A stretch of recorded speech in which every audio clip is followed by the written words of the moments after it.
Okay, hello you beautiful people. Welcome back. Let's talk about Algorand's price chart because believe me when I tell you there are actually quite a bit to talk about. Now, if you remember the last time that we talked about Algo specifically, we were somewhere around these areas and the idea was that, well, okay, two scenarios can be in play in here according to the bullish ones. Scenario number one suggests this is from this high and not the highest one, just an A, B, C running flat, which for our C leg, we are not going to take the low of our wave A about 10.5 cents. And from these areas, we can have yet another move on the upside. I'm going to tell you overall, why do I say that? Now, scenario number two suggested that, well, okay, we are having still an ABC in form of a flattest structure. However, it's not going to be specifically a running flat. Instead, we considered a bit of an expanded flat, which in it, yeah, we are going to go down and take the lows right in here. And then I said, preferably, we are going to continue our move down and get to this very, very important region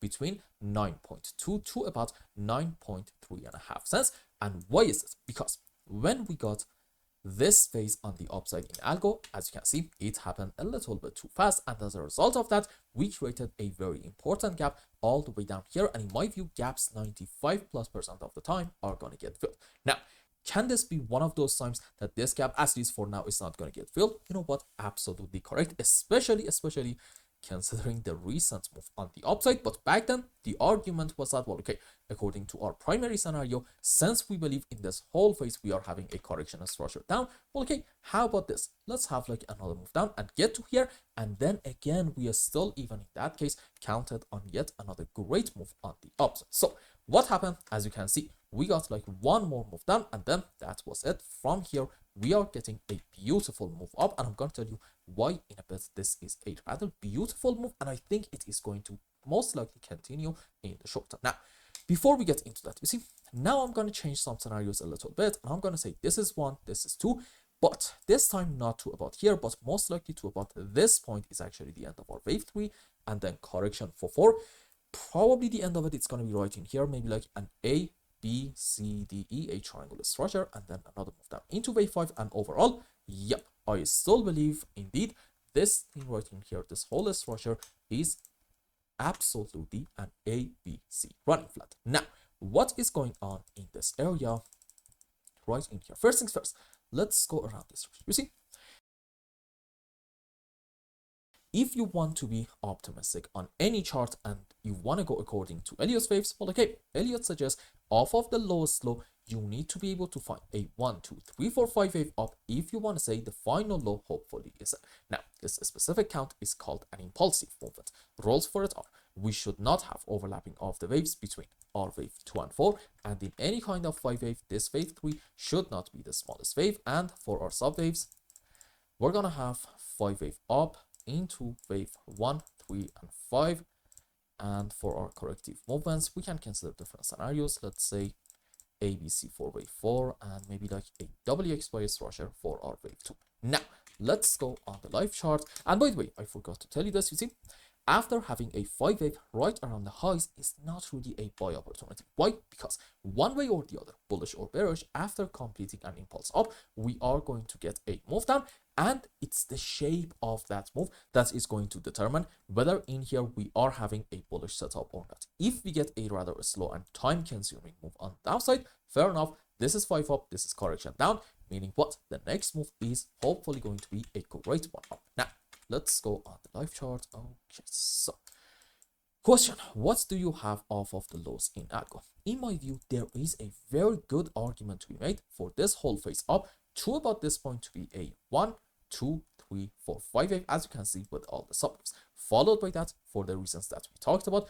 we still believe this is an ABC flat. Overall, again, pay attention to what we said earlier. We said we need to have a time-consuming move on the downside, and this definitely does fall into the category of a time-consuming move relative to this strong move. I mean, how long did it take for us to have this beautiful phase? Only and only 7 days. On the other hand, this whole situation took us how long? About, as you can see, 53 days, which is really, really annoying. But hey, that's actually one very key characteristic of a correction structure, because it intends to shake you out of your trades and investments. Okay, very important to understand. Now, what is going on right in here? Okay, If you remember, in the previous updates, the idea was if we get like another move down and get to about these areas, it could be a beautiful long opportunity in order to catch the next big move on the upside. And I said, as long as we're not getting into here, I'm not going to open any kind of long position. Now, here's the thing. I actually did open a long position when we were right around the lows, right in here, about, I believe it was 12.5 cents area. Now, why did I do that? Well, here's the thing. I don't really intend to catch the next big move up, okay? If you have watched my previous videos, you know what's the name of the game, in my view, at least at this stage of the crypto market is. The name of the game, in my opinion, is called tactical positions. Get in, catch the next phase, immediately get out. Simple as that. So here is what I did. Let's go on 15-minute time frame.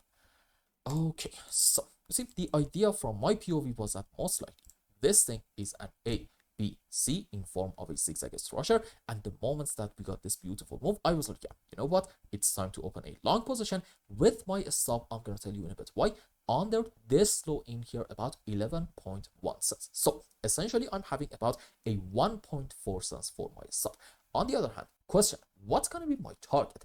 It is somewhere around the 15 cents region. So essentially, I'm having a risk to reward ratio of about 1 to 2.5, which is definitely not that bad. So based on what we talked about, I do believe we are going to have, most likely in the short term, either from here or maybe from a bit lower, doesn't really matter, yet another good move on the upside. But the real question is this: why did I put my stop loss under this low? Because in my opinion, and at least this is what I have in my mind as my primary scenario, I believe from the lows, this is 1, 2, 3, 4, 5, and then probably this is yet another 5 wave on the upside. Excuse me, what just happened?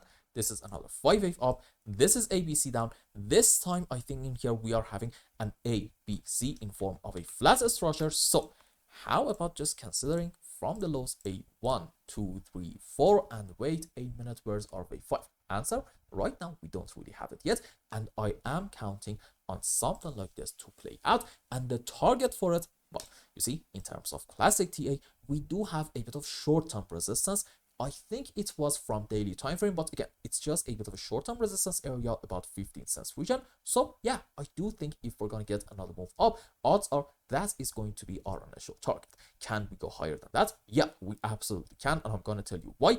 But again, that's not really the point. My name of the game is just tactical positions, and the moments that we end up getting to the next resistance, you know what, I'm out. Why? Since my risk to reward ratio again is a little bit more than 1 to 2 at that point, and from my POV, that is plenty enough. And I know for a fact that if over the long run I open and identify opportunities like this, I'm gonna end up making a decent bit of money on the margin. Now, let's go on H4 time frame. So here's the situation. You see, I'm not really sure if you are a fan of classic pattern, but if you like them, I guess this can be, maybe it's best to go actually on a less busy chart so you can see what I mean. Maybe on Coinbase as one. Do we have decent charts in here? Yeah, we absolutely do. I'm thinking if you are a fan of classic patterns, you do have an argument for having in this area a bit of a head and shoulder structure. Now, at this moment, this head and shoulder, I'm going to say at least this specific one is not really confirmed yet. You need to wait a little bit more and see, are we going to get a break of the next line right in here? Now, at this point, you might say, well, okay, can we count this one as a break? My answer, no, not really, because if you want to say this head and shoulder is confirmed, you need to see an initial move above the next line, followed by a slow and choppy pullback, and then yet another move on the upside. And sure, maybe you are able to argue this is our initial breaking phase and then pullback, but hey, right now, this continuation phase hasn't really confirmed the fact that, yep, we are indeed on our way up and we are going to confirm this head and shoulder structure. So my suggestion is just wait a little bit more and see, are we going to take this high or not? If we take it, maybe this head and shoulder at that point is going to do the job and send us up to where, okay, you need to first things first. I'm just going to repeat this in every single update. You need to first things first, put your chart on regular scale. Very important to understand this because, believe it or not, there's just simply no measuring waves on logarithmic, okay? That is simply not a thing. And then you need to, in here, measure the height of your pattern from here to about this point and put this thing at your breaking point, this is giving you a target of roughly around maybe 17.5 to 18 cents region. Now, if you want to be a bit strict with the rules, then okay, may I suggest maybe scratch that specific head and shoulder. I would like to suggest to consider this one right in here. This is our left shoulder followed by our head to about this point, and this can be our right shoulder. And you might ask, what's the difference? See, in this case, our neckline, it's gonna be right around this region. And why is this important? Because if I just go back on our own chart from trading view, you see, it seems like that also in here we are having a decent bit of resistance area. So the moment that we get a confirmed break of the neckline, at that point, odds are, yep, we have gotten also a confirmed break of this important resistance. Once more suggesting, yep, our move up in algo is going to continue. And at that point, the target, it's going to be this time somewhere around maybe the 19 cents region. And this brings me to the target for the next whole move on the upside in algo, okay?